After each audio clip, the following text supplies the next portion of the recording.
I reported my boss for fraud. When I graduated college, I landed what I thought was my dream job at a small marketing firm.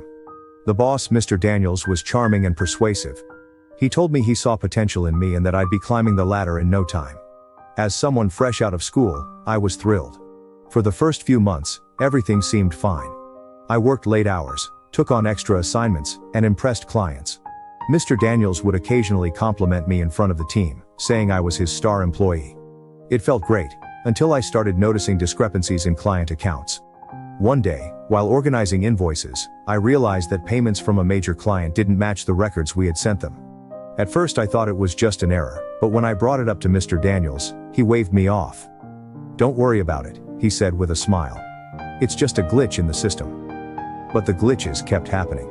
Money was missing from multiple accounts, and I started piecing together a troubling pattern.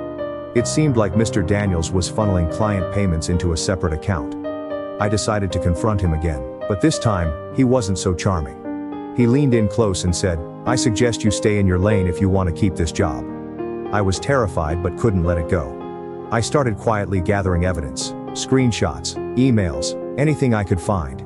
It felt like a spy movie, but the stakes were very real. I knew if I got caught, I'd be fired, or worse, blacklisted in the industry.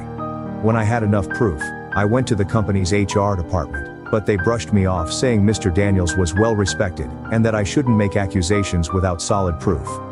Frustrated, I decided to take it a step further. I contacted the police and handed over everything I had. A few weeks later, Mr. Daniels was arrested in the middle of a staff meeting. The office was in chaos, and people were whispering about what had happened. I didn't say a word, but when the news broke that he had been embezzling hundreds of thousands of dollars, everyone looked at me differently. I lost my job when the company shut down, but I gained something more important: the confidence to stand up for what's right, even when it's terrifying.